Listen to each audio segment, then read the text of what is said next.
Let me start again. Hi, my name is Seng. I'm Professor of International Relations at the Rajaratnam School of International Studies at Nanyang Technological University in Singapore.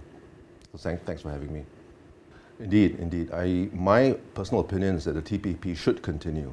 It has to continue because you may recall that before the TPP, there was something called the P4 that was initiated by countries like Chile and Brunei and New Zealand and my own home country of Singapore, whose aim was to spur trans-Pacific trade in the light of the difficulties that the WTO was having, and indeed also the slowness of the APEC forum. So I think this goal hasn't disappeared, and indeed, if anything, just because the U.S. is now no longer a member of the TPP, it doesn't mean that the goal of trans-Pacific trade therefore should be dumped.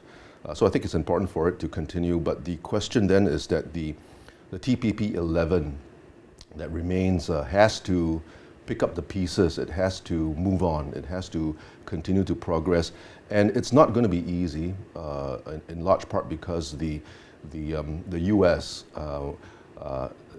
The U.S. participation within the TPP would have accounted for, depending on who you read, 70 to 80% of trade share within the TPP. But that being said, I'm very pleased to see countries like Australia and Japan taking the lead now to try to revive the TPP 11. And in Japan's case, despite the Japanese reservations in the initial aftermath of Mr. Trump's decision to withdraw the U.S. from the TPP. So it is very good to see the Australians and the Japanese, and I think others as well, coming on board to make sure that the TPP can continue, and of course keeping the door open to the United States should it decide to one day in the foreseeable future rejoin, perhaps, if not the TPP, then maybe some other tweaked version of the TPP. So I think the TPP, therefore, I think should continue. That's a very good question. Mr. Trump strikes me as a person given to a transactional disposition to foreign policy, which is to say that Mr. Trump is presumably looking for quid pro quos. He's looking for opportunities where he can obtain some form of reciprocity from partners and from interlocutors. So I do not think he is a person, therefore, given to insisting on perhaps an ideological disposition to international affairs. So it would seem to me that Mr. Trump, being the businessman that he is, being the hopefully pragmatic person that he has claimed to be as well, that when the moment is right, when the conditions are appropriate, that the United States would conceivably return to the fold, as it were. But I think really it boils down, therefore, to the prospective negotiations that Mr. Trump would presumably have with his other interlocutors, and whether those conditions are therefore appropriate, in his view, for the United States to return to the discussions, to the table. I think that is where the difficulty lies. As the saying goes, the devil is in the details, and presumably that is where the complications could emerge. But so long as Mr. Trump and hopefully the other partners also all keep an open mind to the possibility for further discussions down the road, and that the door therefore is not completely shut, then I think the region stands a pretty decent chance of some kind of progress downstream. My sense is that the fundamentals are inherently sound, and countries have in my view, unfortunately, very aggressively pursued wealth policies with very little care and concern for what I would call the other important things, equally important things, such as distributive justice. That is to say, the making distribution of wealth much more equitable. I think that is a very important thing, and which helps to balance some of the neoliberal excesses of the system. The case in point is we saw the greed and the avarice and recklessness of the banks and all the brokerages that when left unchecked, it really created a lot of problems leading to the global financial crisis of 2008 and what have you. So I think my sense is it goes well beyond just mere checks and balances. And when you think about it, income inequality is hollowing out. It's shrinking the middle class in the West, in the US and in Europe as well. And it is certainly widening the gulf between the haves and the have-nots. And it is this kind of a thing that has led to Brexit. It is this kind of thing that led to Mr. Trump's victory in the US elections. And therefore, I think globalization and liberalism, if it has a future, it must therefore embrace some form of distributive justice, be very conscious about it, work hard to protect it, work hard to preserve it. Well, my sense is that it is still very difficult to say whether liberalism is already in crisis mode. I think the jury is still out on that. I think what would be very bad, what would be detrimental is that if other countries would retaliate against the United States, should the US engage in some measure of protectionist policy. And it is in fact this very thing, this very fact that would serve as the basis for the US potentially precipitating a trade war. But even that being said, my sense is that even if you have this kind of a tit-for-tat behavior, it could be a short-term kind of an event. But that being said, I think what is much more fundamental, the more challenging risk, is that if countries were to reject global norms, if countries were to repudiate global norms and institutions that underpin the liberal globalized economy, that end up essentially rejecting the global economic order. And this will happen if countries believe, for whatever reason, that the United States is no longer committed to the economic order as it stands today and is no longer committed to shouldering the burdens of the global economic order. So I think when that happens, but I don't think we're there yet, but when that happens, I think liberalism would be in big trouble. That's a very, very interesting and difficult question. My sense is if one were to look at the long cycles, certainly in US history, if not world history, one sees the pendulum shifts in terms of ideological responses. But that being said, the sorts of populism and protectionism that we see today seem to be not particularly corresponding to any specific ideological stance, or at least traditional ideological position. That is presumably the worrying thing, it would seem to me. But that being said, I think one could hope perhaps that the lesson of history would teach us that these things do swing back and forth.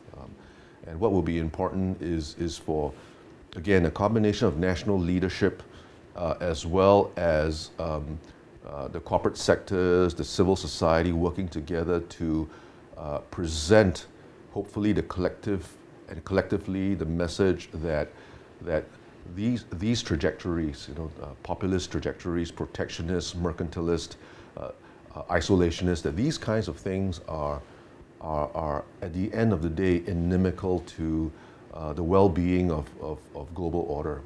What needs to happen, I think, is some kind of a balance and a commitment, therefore, to ensuring that as I said earlier, things like some form of distributive justice has to be in place in order to keep that stability and balance. Well, I would like to think that Mr. Macron's victory in France, Mr. Macron, of course, is a pro-EU centrist. It would seem to me that suggests that the EU will not collapse just yet, in part because the French-German axis is so important to the well-being and stability of the EU. But the EU's future, it seems to me, could well depend on how well negotiations over Brexit go. What I mean by that is that, and An orderly and cooperative Brexit is not a given, unfortunately. And the outcome of Brexit negotiations will determine whether the future of EU-UK relationship, whether that relationship will be a positive one, whether it will be a constructive one. So I think we need to keep an eye on how well those negotiations proceed. I think intuitively one would assume that if China were to lead the Asia-Pacific region, that a China-led Asia-Pacific would look somewhat different than a US-led one. But the issue is not just about new emerging powers sort of redefining the rules of the game. Because if one were to see what's happening today, it is Mr. Trump, the United States today, that is presenting the world with a revisionist agenda, and for a more populist, more protectionist, at least, presumably a more self-centered America. Whereas it is President Xi Jinping on the other side who is championing globalization, defending globalization, as he did at Davos in January of this year.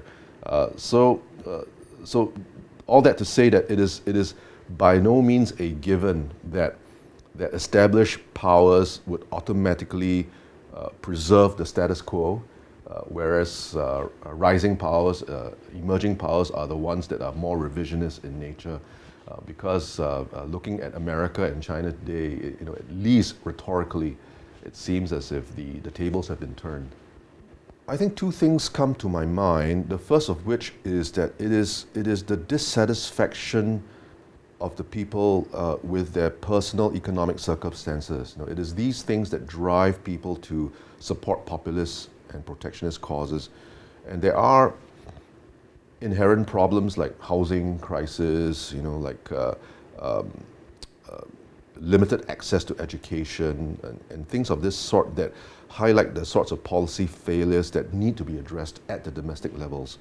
The second issue is that there is a worrying trend, it seems to me, of as I mentioned earlier, mainstream politicians, national leaders, sounding very populist themselves in their reactions to populist trends and protectionist trends.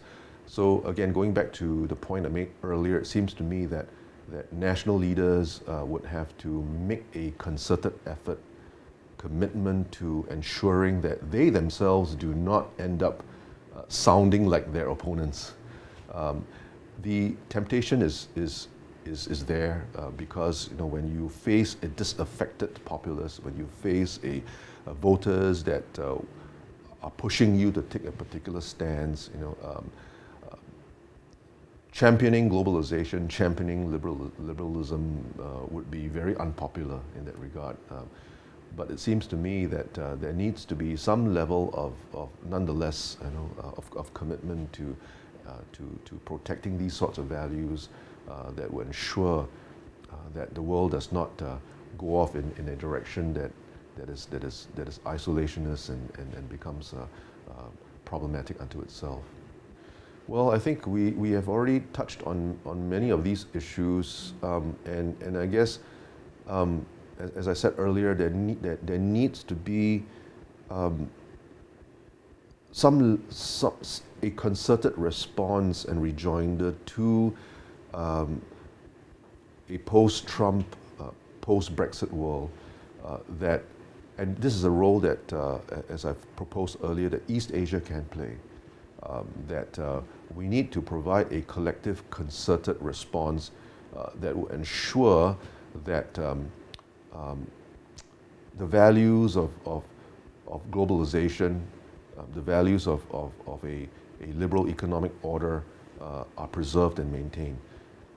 Again, I don't want to brush off the difficulties that kind of a system has posed to the world, which has led, therefore, to Mr. Trump's emergence and what have you. I think there are some very, very serious issues that need to be addressed, very serious deficits that need to be addressed, things such as distributive justice and what have you. But it seems to me that what East Asia can offer in response is not just to argue on behalf of globalization, not just to argue on behalf of liberalism, but to make the message that there needs to be all these other considerations. A case in point would be the role that South Korea played when South Korea chaired the G20 some years ago. Where I think South Korea did a very important job of arguing on behalf of the importance of sustainable development before the G20. And so I think it is this kind of a role that East Asia can play as a whole in providing a rational and reasonable response that hopefully would encourage the rest of the world not to bring us to the brink of this sort of the kinds of much more potentially ugly things that a very extremely protectionist, extremely populist world will indeed lead us toward. I am not quite sure what to expect downstream, but I would certainly hope, as I've been arguing, that East Asia can certainly provide that sort of reasonable, rational response, and that, as I've said earlier, East Asia has, for the duration of the post-Cold War period, been a very robust advocate for open regionalism, for a brand of regionalism that is not exclusive to East Asia, but one that in fact champions and the sorts of norms and values and principles that underpin the globalized economy. East Asia is the prime example of a region that has maintained and enhanced those connections with the world at large. Of course, it has opened the region up to other kinds of problems. When the global financial crisis struck, because of East Asia's openness, some countries, some economies in our part of the world suffered as a result. But I think it is that kind of a robust commitment and investment in ensuring that regionalism ends up shoring up and providing the sorts of building blocks and stepping stones to a world that's interconnected, and a world that hopefully through trade linkages, investment linkages, will be able to maintain a shared prosperity for one and all. I think that is the role, that is the kind of regionalism that I would like to see East Asia play, and hope to see East Asia play down the road. I just want to wish everyone a very good Jeju Forum, a very prosperous Jeju Forum, and may we see better things to come down the road for the world.